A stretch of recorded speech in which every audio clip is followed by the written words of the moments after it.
शांति। ओम शांति। ओम शांति। आज बाबा के 24/9/2023 के महावाक्य प्रातः मुरली ओम शांति बाप दादा। रिवाइज मुरली है 22/12/1995।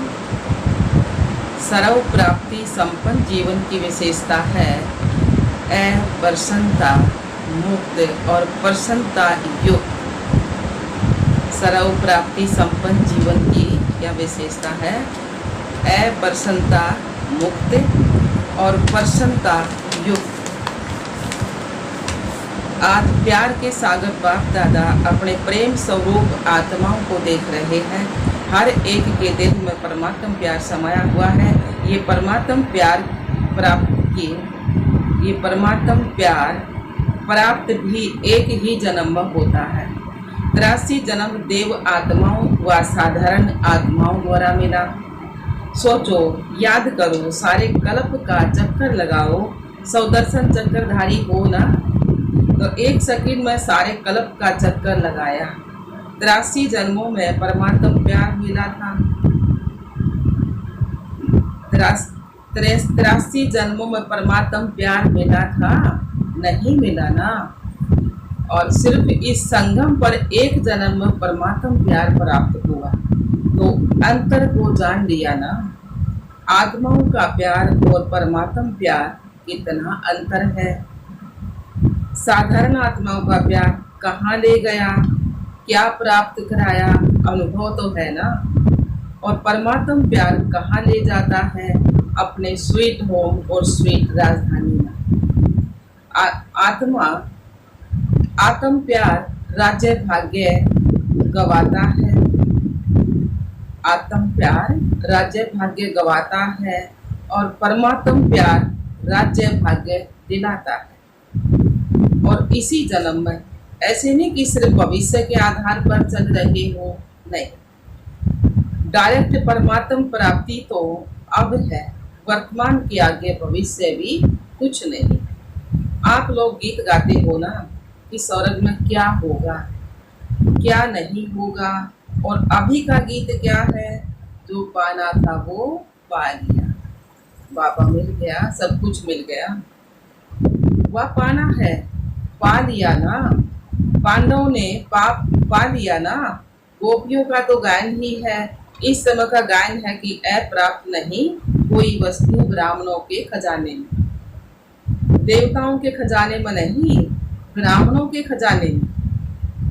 तो अभी ब्राह्मण हो ना, तो अनुभव करते हो कि अप्राप्त नहीं कोई वस्तु। और ये प्राप्तियां अविनाशी हैं, अलंकार की नहीं। तो जिसको सर्व प्राप्तियां हैं उसके जीवन में क्या विशेषता होंगी? सर्व प्राप्तियां हैं, एक भी कमी नहीं है, तो उसकी चलन और चेहरे में क्या विशेषता दिखाई देगी? सदा प्रसन्नता। कुछ भी हो जाए लेकिन सर्व प्राप्तिवान अपनी प्रसन्नता छोड़ नहीं सकता।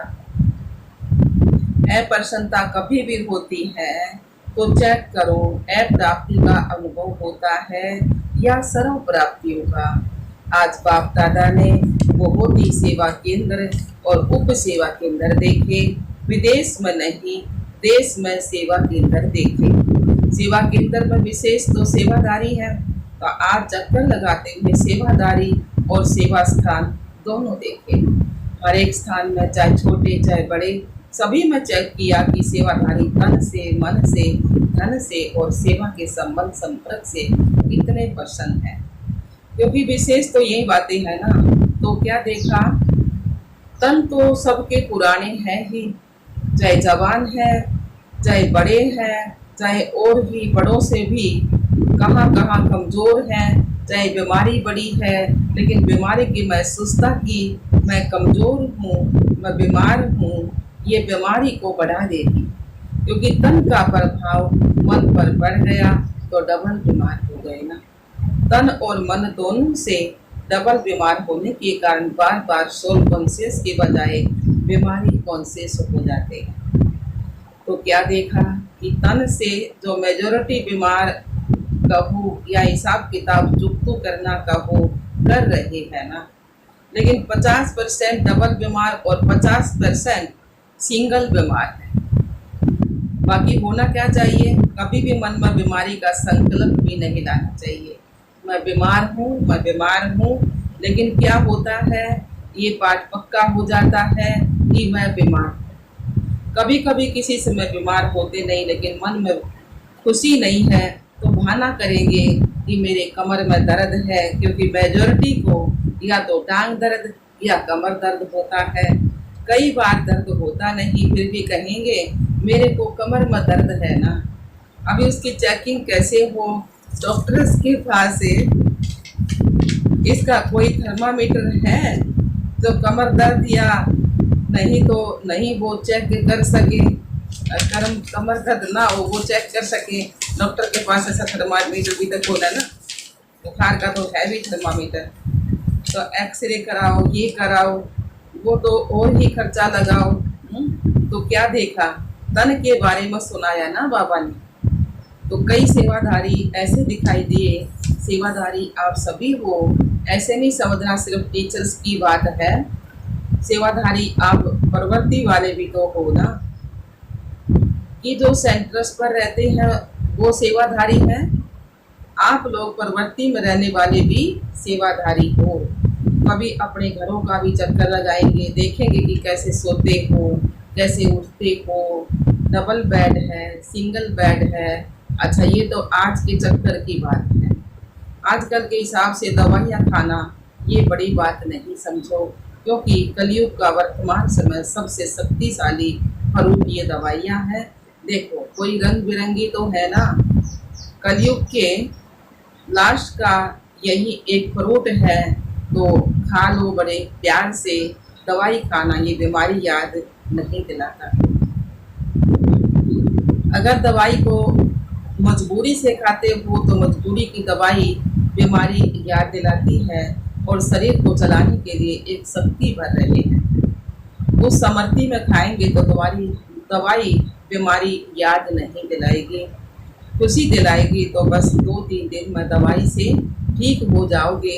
आजकल के तो बहुत नए फैशन है, कलयुग में सबसे ज़्यादा इन्वेंशन आजकल दवाइयाँ या अलग अलग थेरेपी निकाली है। आज फलानी थेरेपी है, आज फलानी है, तो ये कलयुग के सीजन का शक्तिशाली फल है, इसलिए घबराओ नहीं। लेकिन दवाइयाँ कॉन्शियस बीमारी कॉन्शियस होकर नहीं खाओ। तो तन की बीमारी होनी ही है, नई बात नहीं है, इसलिए बीमारी से कभी भी घबराना नहीं। बीमारी आई और उसको फ्रूट थोड़ा खिला दो तो विदाई दे दो। अच्छा, ये हुआ तन की रिजल्ट। फिर और क्या देखा, मन में क्या देखा, एक बात खुशखबरी की ये देखी कि मेजॉरिटी हर एक सेवादारी के मन में बाप का प्यार और सेवा का उमंग दोनों है।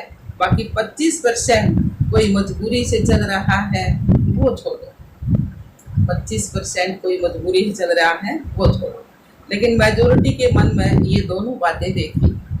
और ये भी देखा कि बाप से प्यार होने के कारण याद में भी शक्तिशाली हो बैठने का और चलने का, सेवा करने का अटेंशन बहुत देते हैं। लेकिन खेल क्या होता है कि चाहते हैं कि याद की सीट पर अच्छी तरह से सेट होकर बैठ जाएं, लेकिन थोड़ा टाइम तो सेट होते हैं, फिर हिलना डुलना शुरू हो जाता है।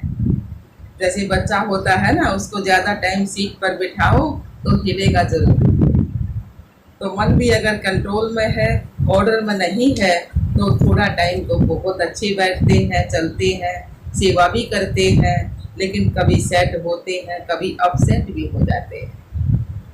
कारण क्या है, होना सेट चाहते हैं लेकिन अपसेट क्यों होते हैं, दुखी हो जाए ना फिर बैठे बैठे ज़्यादा टाइम। कारण क्या है, एकाग्रता की शक्ति नहीं, दृढ़ता की शक्ति उसकी कमी है। प्लान बहुत अच्छा सोचते हैं, ऐसे बैठेंगे, ये अनुभव करेंगे, फिर ये सेवा करेंगे, फिर ऐसे चलेंगे, लेकिन कर्म करने में या बैठे बैठे भी दृढ़ता की शक्ति कम हो जाती है और बातों में मन बुद्धि बढ़ जाते हैं, चाहे काम में बिजी नहीं है, लेकिन वैर संकल्प ये सबसे बड़ा काम है जो अपने तरफ खींच लेता है। तो स्थूल काम नहीं भी हो, लेकिन दृढ़ता की शक्ति बढ़ने के कारण मन और बुद्धि सीट पर सेट होने के बजाय हलचल में आ जाते हैं। बाप दादा ने आप सबको जो काम दिया था वो देखा। बाप दादा के पास सभी चिट्ठियां पहुंची, लेकिन कई बच्चे बड़े चालाक हैं। चालाकी क्या करते हैं, चिट्ठी लिखते हैं लेकिन नाम नहीं लिखते, ऐसे समझ कर करते हैं। बाबा तो जानता है, फिर भी अगर काम दिया है तो काम को पूरा करो ना। टीचर अगर कहीं ये लिख कर आओ और टीचर को कहो कि आप तो जानते हो ना मुझे ये लिखना आता है, तो टीचर मानेगा? तो कई तो नाम ही नहीं लिखते। लेकिन जो भी जिस ग्रुप में काम दिया है, मेजोरिटी सबको ये खुशी की बात देखी कि सब ने लिखा है कि हम डायमंड जुबली तक करके दिखाएंगे। ये मेजोरिटी का है, आप सबका भी है। जीवन मुक्त हो जाएंगे। अगर सभी बातों से मुक्त हो गए तो क्या हो जाएगा, जीवन मुक्त हो जाएंगे ना। तो सभी ने अपनी हिम्मत उमंग अच्छा दिलाया है, चाहे फॉरेन वाले ने चाहे भारत वालों ने, उमंग उत्साह सभी का अच्छा है। कोई ने बहुत थोड़ों ने लिखा है कि हमको टाइम लगेगा, लगने दो उन्हों को, आप लोग तो जीवन मुक्त हो जाओ। तो रिजल्ट में देखा कि सभी को उमंग है कि डायमंड जुबली में कुछ करके दिखाएं। लेकिन बाप दादा ने देखा कि जितना अपने आप को डायमंड बनाने का उमंग उत्साह है, उतना ही डायमंड जुबली वर्ष में सेवा को प्लान भी बहुत फास्ट बनाए हैं। इसमें बाप दादा बहुत खुश है। लेकिन ऐसा नहीं कहना कि बहुत सेवा का बोझ था ना, इसलिए थोड़ा नीचे ऊपर हो गया। तो बाप दादा नहीं चाहते सेवा जो स्वयं को व दूसरों को डिस्टर्ब करे वो सेवा नहीं है, यह स्वार्थ है। और निमित्त कोई न कोई स्वार्थ ही होता है, इसलिए नीचे ऊपर होते। चाहे अपना चाहे दूसरों का स्वार्थ जब पूरा नहीं होता है, तब सेवा में डिस्ट्रेवेशन होती है। इसलिए स्वार्थ से न्यारे और सर्व के संबंध में प्यारे बनकर सेवा करो। तब जो संकल्प किया है वह लक्ष्य रखा है कि डायमंड जुबली में डायमंड जुबली मनाएंगे, वह पूरा हो सकेगा। आधा नहीं याद करना। कई ऐसे जवाब देते हैं, कहते हैं डायमंड जुबली तो मनाने की थी तो मनाया, उसमें बिजी हो गए। लेकिन बाप दादा के दोनों शब्द याद रखना। बाबा ने कहा आधा नहीं, डायमंड जुबली मनानी है। हीरे जैसा बनकर हीरे जैसी जुबली मनानी है। सिर्फ मनानी है नहीं, बनकर बनानी है। डायमंड बनकर मनानी है। तो मतलब का अर्थ नहीं लेना, मना लिया ना, लेकिन बनकर मनाए। बन करके मनाना ये डायमंड जुबली का लक्ष्य है। तो आधा लक्ष्य नहीं पूरा करना, डबल है बनना और मनाना। सिर्फ बनना नहीं है, सिर्फ मनाना नहीं है, दोनों साथ साथ। और आप सबको मालूम है कि जब आप डायमंड जुबली के व डायमंड बनने के प्लान बना रहे हो, तो आप सबसे पहले माया भी अपना प्लान बना रही है। इसलिए ये नहीं कहना क्या करें बाबा, हिम्मत कम हो गई, माया बहुत तेज है, माया को अपने पास रखो, राज्य आप करेंगे और माया को बाबा संभालेंगे। राज्य तो आपको करना है ना, माया जीत जगत जीत बनना है। तो माया को जीतने के बिना जगत जीत कैसे बनेंगे। इसलिए चारों ओर अटेंशन प्लीज, समझा? अच्छा जी बाबा। चक्कर का आधा तो सुनाया बाबा ने, आधा फिर सुनाएंगे। सेंटर कोई तो बहुत अच्छे सजे सजाए और कोई सिंपल, तो कोई बहुत रॉयल, कोई बीच के भी थे। ज़्यादा है तो समझते हैं कि रॉयल लगे, कोई वीआईपी आवे तो उसको लगे कि सेंटर अच्छा है। लेकिन अपना ब्राह्मणों का आदि से अब तक का नियम है न बिल्कुल सादा हो, न बिल्कुल रॉयल हो, न बहुत रॉयल हो। बीच का होना चाहिए। ब्रह्मा ब्रह्मा ने तो बहुत साधारण देखा और रहा, लेकिन अभी साधन है, साधन देने वाले भी हैं। फिर भी कोई भी कार्य करो तो बीच का करो, ऐसे भी कोई ना कहे कि यह क्या लगा दिया, पता नहीं। और न कोई कहे कि ये तो अभी राजा ही ठाठ हो गया है, तो आज का पाठ क्या है, मुक्त तो सब हो गए हो ना, सबसे मुक्त होने की प्रतिज्ञा हो गई है ना, पक्की है। या घर जाएंगे तो कहेंगे कि मुश्किल है, पक्का रहना, माया को डायमंड जुबली में मजा चखा कर दिखाना है, माया को डायमंड जुबली में मजा चखा कर दिखाना है। मास्टर सर्वशक्तिमान हो, कम तो नहीं होना। मतलब बाबा ने कहा ना कि माया को डायमंड जुबली में माया नहीं आने देनी, डायमंड बन के डायमंड जुबली बनानी है। मास्टर सर्वशक्तिमान को कम तो नहीं हो। अच्छा जी बाबा, डबल फोरनेस कितने मेहनत से युक्ति से यहाँ पहुँचे हैं, अगर लगन कम हो तो पहुँचना भी मुश्किल लगे ना। तो बाबा ने क्या, हाँ, डबल फॉरनर्स भी बहुत आए हैं, स्थापना के कार्य की डबल शोभा, डबल विदेशी है। बाप का जानते हैं कि कितने मेहनत से युक्ति से यहाँ पहुँचे हैं, अगर लगन कम हो तो पहुँचना भी मुश्किल लगे ना। एक तरफ बाबा सुनते हैं कि मनी डाउन हो गई है, और दूसरे साल देखते हैं तो और भी विदेशी ज़्यादा आ गए। तो ये हिम्मत है। रसिया का ग्रुप भी आया है ना, रसिया वालों ने टिकट कहाँ से लाई, इनों की कहानियाँ बहुत अच्छी सुनने वाली हैं। टिकट कैसे इकट्ठी करते हैं उसकी कहानी बहुत अच्छी है।